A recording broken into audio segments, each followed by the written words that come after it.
So much better. That's so weird because nothing changed on my end. I have no idea why. Okay, that's strange. Okay, well, we're back.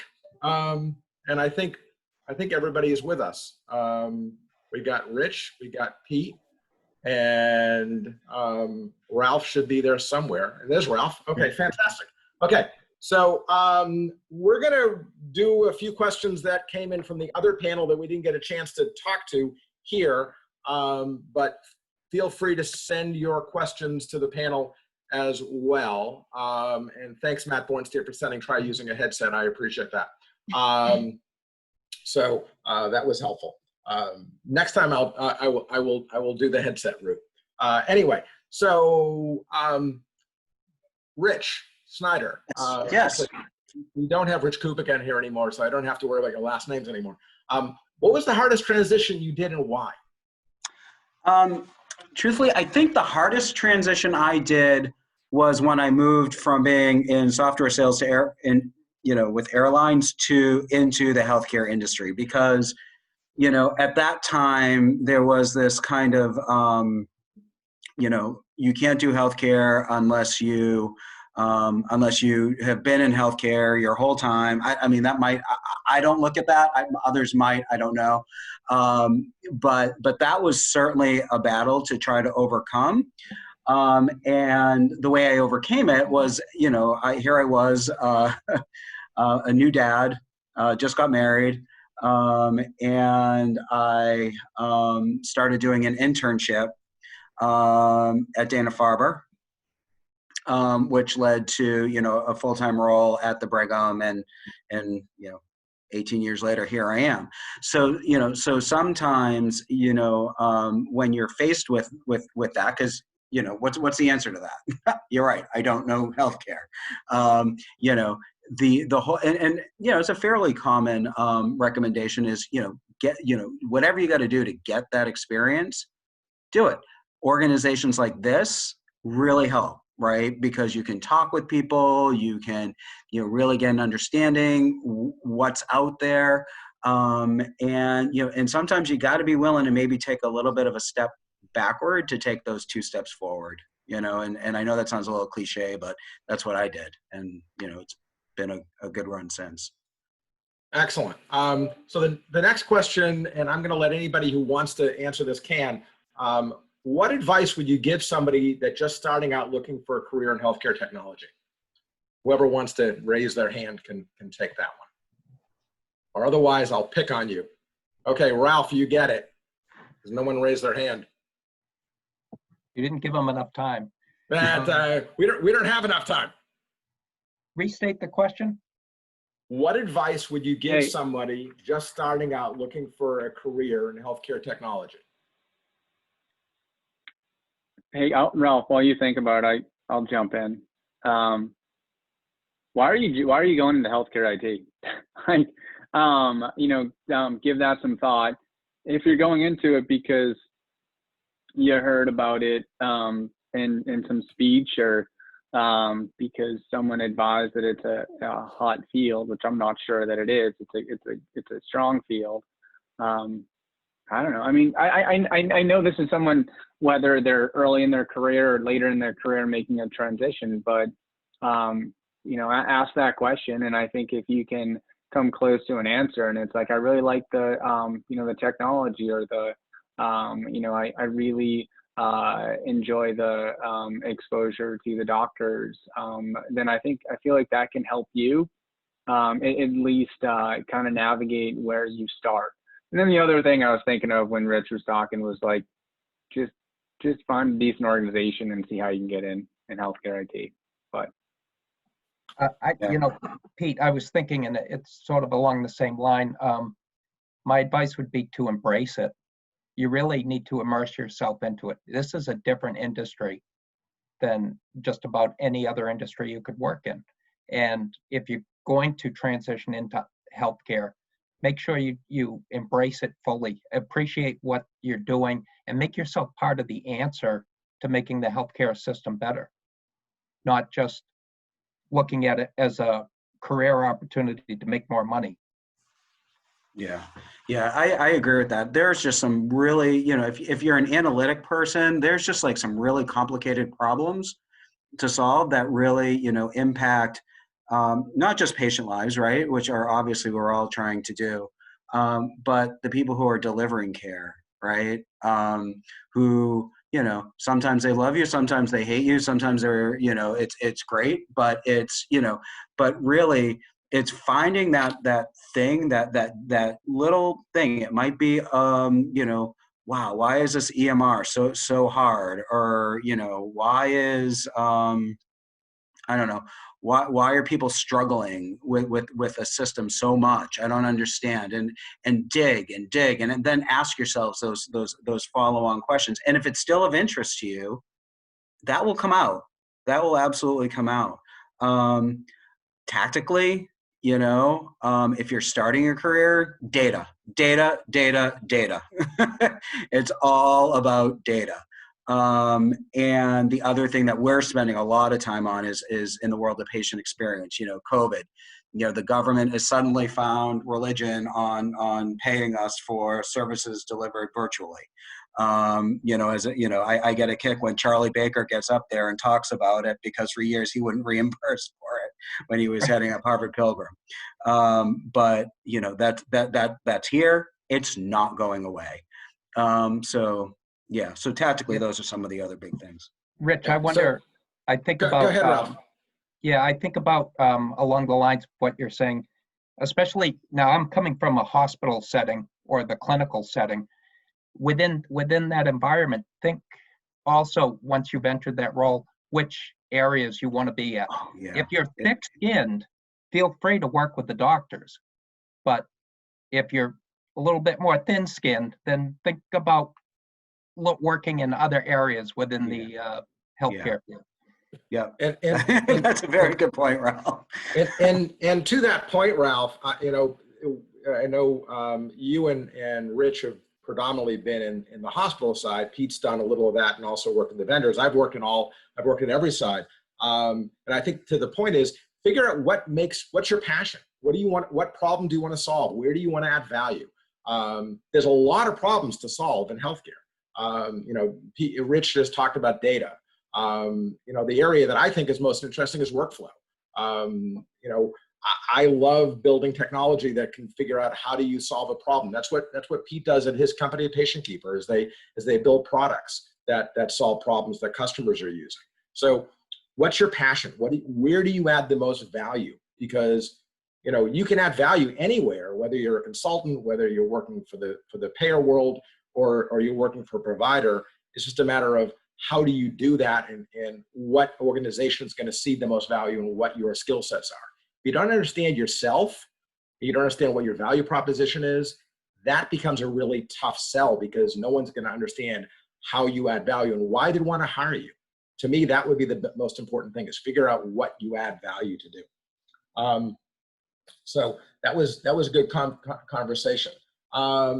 So interesting question we got earlier. So this is going to take a little bit of time to read this. So just be patient. And then whoever wants it, just raise their hand. Given COVID and the majority of people working from home, I'm sorry, there's actually two questions here. So I'll read the first one, that's shorter. Given COVID and the majority of people are working from home, what are some of the best ways to expand your network? Who wants that? Oh, Ralph, you got it. Yeah, that's a great question, and I think it's what I've seen a preponderance of now are opportunities like this one tonight. Yeah, I have gotten more Zoom invitations and free invitations. I got one from Becker's just the other day to join a conference of with people I don't even know. I think being in tune with the IT industry news right now and taking advantage of those free webinar opportunities. Watch for the ones that are sales pitches, but you can also, I said thick-skinned before, you can be thick-skinned in that area too. There is really some good opportunities right now to network via video conferencing. Yeah, I agree, Ralph. I thought about this question when I saw it. The first thing I'm like, you're doing it. It's a little bit different, than we're used to, but you're doing it, and and follow up. So really, to me, when I was digging at it, I'm like, the only thing that's really changing is we're doing it over Zoom, right? And I don't know about everybody else, but my little kind of quarantine bubble here is pretty small, so I'm always looking for new people. I never shut up, so I'm always looking for more people to tell the same old stories to, so that they don't roll their eyes at me anymore. So but yeah, I mean, as you're talking to people, ask them, what are they doing and who else can I talk to, and then set up a Zoom or or a conference call with them. Sure. So I would agree. And to that point, Rich, I would say, use LinkedIn. It's your friend. Oh, yeah. Find people on LinkedIn that are similar to you, or that if you have a question about. I mean, I've reached out to people on LinkedIn because I wanted to learn about, radiology. I had a project about a year and a half ago that I knew nothing about radiology. So I reached out to Mike Husband, another past president, and said, hey, Mike, tell me everything you know about radiology. And then, he did. And then I reached out to 10 more people on LinkedIn, and half of them responded and said, hey, I'll give you half an hour of of my time, and I'll tell you what I can. So use LinkedIn to learn about it. Use New England Hymns. I mean, everybody on the chapter on the board is on our website. Reach out to us. We're always happy to talk to you. A couple people from this from this meeting that we did a few weeks back reached out to me and said, hey, are you willing to talk? And I said, sure, I'm happy to. So I think, most of us are willing to network, and we want to help people. And that's certainly our goal in doing so. And, we want to assist. So let's see. This is the one that was long. I apologize. They were together. So I've been working in this field for 4 years. I've been going to school for my master's in IT with a concentration in healthcare informatics. I'm looking for a transition into more of a leadership role. My goal is to be an executive in a hybrid role between EHR and IT. I was looking at roles like a CMIO, but they usually require a medical degree. Well, that's why they're called Chief Medical Informatics Officers. Sorry for being sarcastic. Is there a role similar to CMIO that I can look into that doesn't require that medical degree? Who wants to take that? It's just like we said on the earlier question. There's so many informatics roles in multi-disciplines that are popping up now that I think there's opportunities there, like the pharmacy informatics, nursing informatics. But what if you don't have a clinical background? What if you just have an IT background? So Rich, go ahead. So yeah, so the way, like, for instance, the way we're set up at, I'm on a team that's called Digital Health, and we have a clinician team, and the clinicians are sort of the architects of how Epic looks.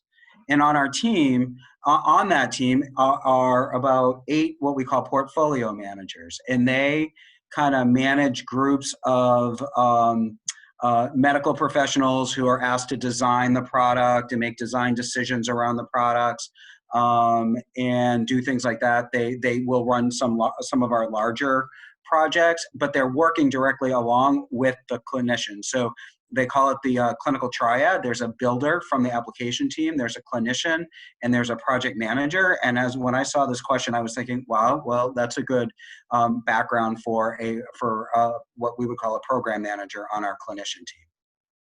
Makes sense. Okay, so we're going to skip down to the questions that I initially gave you guys for this session, because those were the ones for the previous session we just didn't get to. Pete, I'll ask you this. What roles seem to be easiest to enable transition from other sectors? So you've transitioned between provider and the vendor side, and back and forth a couple of times. And you've also, I think, did consulting as well, if I recall. So what are those, when you want to transition and you want to go to another sector, what are there roles that are easier to transition from or to? Yeah, I think leadership's a difficult one. I mean, I'm just thinking about the previous question, and I mean, unless you have leadership experience or anything, I think it's hard to transition into a role, and unless it's entrepreneurial or you're networked well and someone knows your skill set. So I think the easiest transitions are the ones that, like, hey, I'm a credential project manager, or you know, I'm a nurse and I like technology, and so you can make that lateral move, and then grow from there within an organization. But yeah, I think those signature or transferable across you know, different industries. But and maybe, you know, if you've done it, even on small scale, I think that makes it easier. I've seen some of that in my own career. Excellent. Excellent. Okay. So talk about the role that helped you the most in your career journey. Who would like to answer that? I'm off mute. It looks like Rich maybe wants to jump in too. I'm thinking, yeah, go ahead, Pete. Okay. Yeah, Deloitte. I mean, just because of the range of projects I was able to speak to in interviews, is also a brand, and I think Dana-Farber is a brand, you know, as much as you know, that brand stands for something. So that certainly helped. I mean, because I just talked to the individual roles and that part of it, but I thought that was beneficial as well. Yeah, you know, it's funny, Pete, as I was thinking about how to answer this, I don't necessarily know that it was a role as much as a person. And so a few years ago, I was the manager of a biomedical device integration team.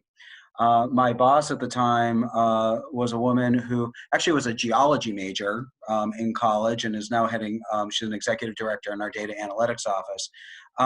But what she taught me to do, well, between her and I ended up working with a guy who is now the chief medical officer over at UMass Memorial. He's no longer with Mass General Brigham. But between the two of them, there were two things that I learned, right? Problems are going to happen, right? And I learned that during that role. And it's always problems, and don't get stressed about them. They're going to happen. How are you going to solve them, right? Keep your head. You may be dying inside, but keep your head. Like, their problems are going to happen. Solve them. Be a leader. The other was working with this person who was essentially the CMIO for the digital health group at the time, gave me a wider purview, way beyond the stuff that I had been doing historically. And so that's how I ended up kind of becoming the director of training and user experience, which, you know, what do I know about training? But like, you know, but I did learn how to bring teams around that had been kind of faltering and learned how to do that. So I'd say, though, you know, the roles helped me to get in touch with those people, but it was really learning through them how to like deal with problems and take a wider view. I don't know if that's helpful, but it's a combination for me. Ralph, did you have anything you want to say? Yeah, I would say for me, it was the first supervisor role that I had.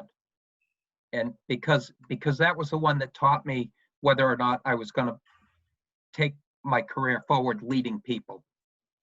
I see that a lot with, you know, some people fall into a supervisory role because it's more money, not because they have a skill set to enter that role. And then some people end up in that role because they've got an ability or a innate ability to provide that leadership.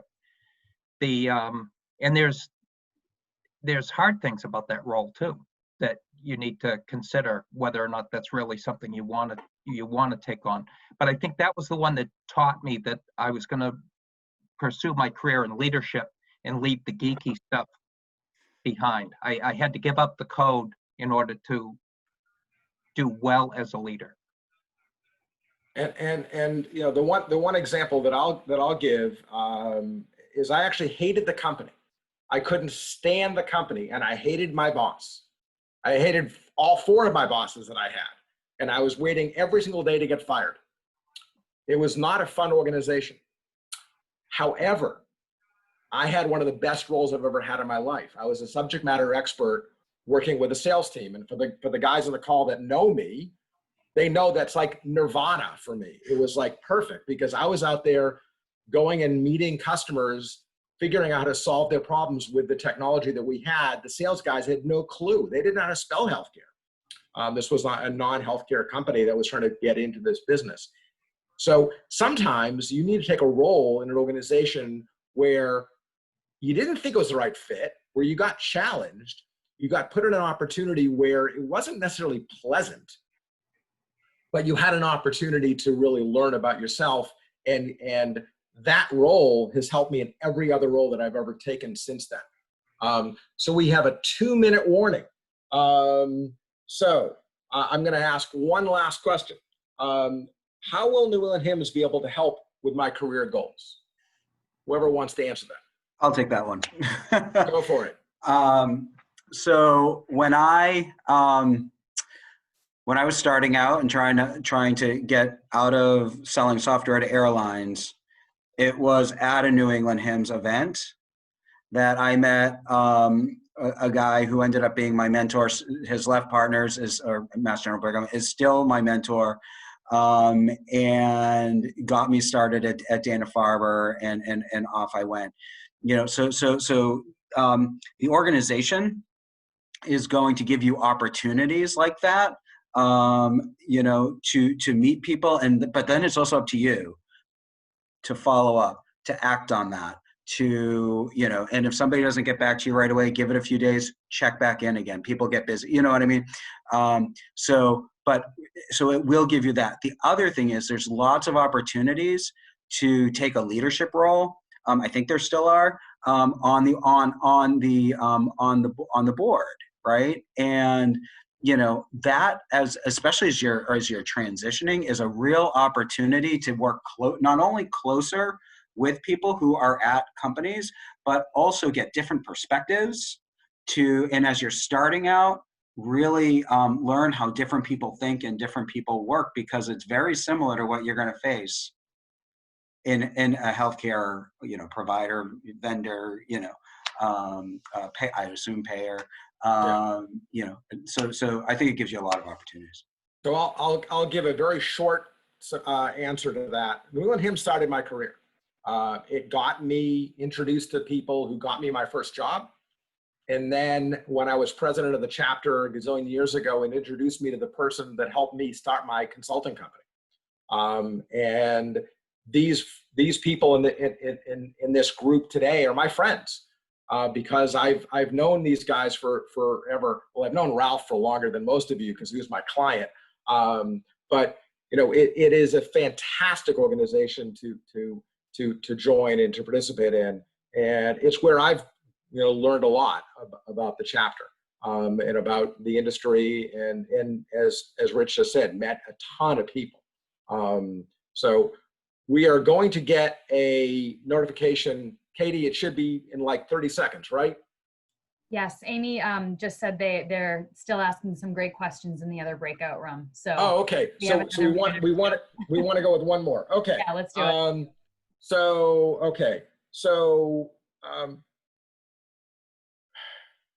What role? This is going to be a long one. I don't know if we're going to have time for this, but we'll try it. You might get interrupted. That's okay.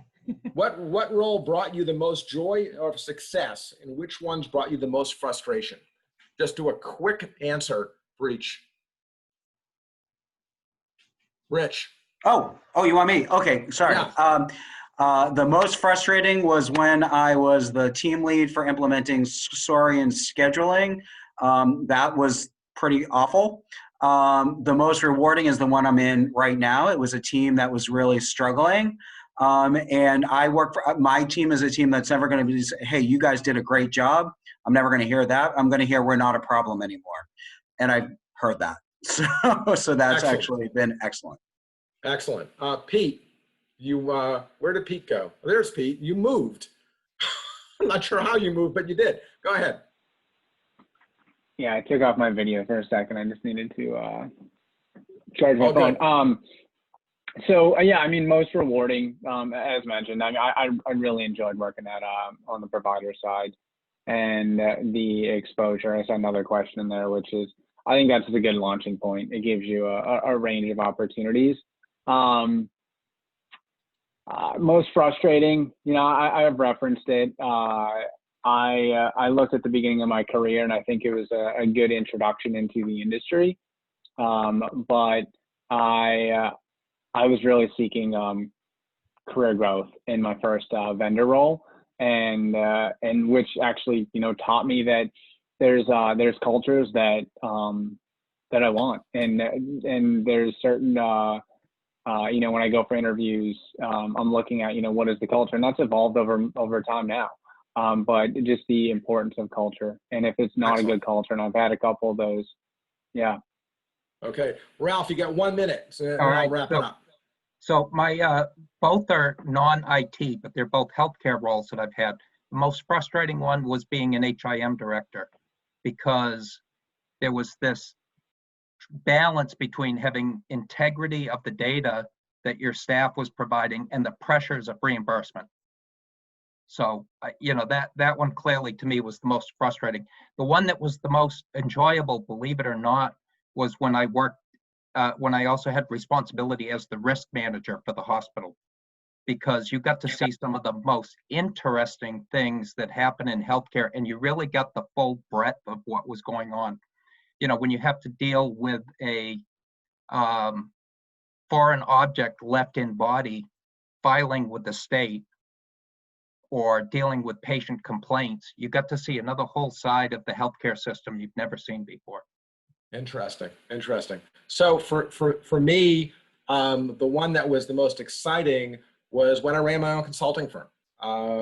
We just did fun and creative stuff with just a great bunch of people, and it was a collegial atmosphere. You talk about culture, Pete and Rich. This was exactly the reason why it worked, because people got along well. We did good stuff for our customers. The customers liked us.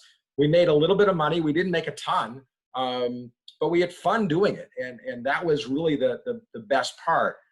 The culture was also the reason why the other one didn't work out so well, was because expectations were totally screwed up. They hired me and told me I was going to do job X, and then I got job Y. And getting job Y when you think you're getting job X and thinking you're in charge and you're not, becomes a really challenging scenario. And that happened to me twice, actually, on the provider side. So be careful when you choose a job to know what you're getting yourself into, and be aware of the fact that you might not actually get what you thought you were going to get. At some point, we'll have Katie tell some stories, but not today, but because I'm sure she can tell some stories about that. Yes. So click the leave breakout room, or we're going back into the main one. Hello, everyone. So just so you know, your lines are muted. Bob, I think you like to have like an open. Yeah. Let's unmute everybody. And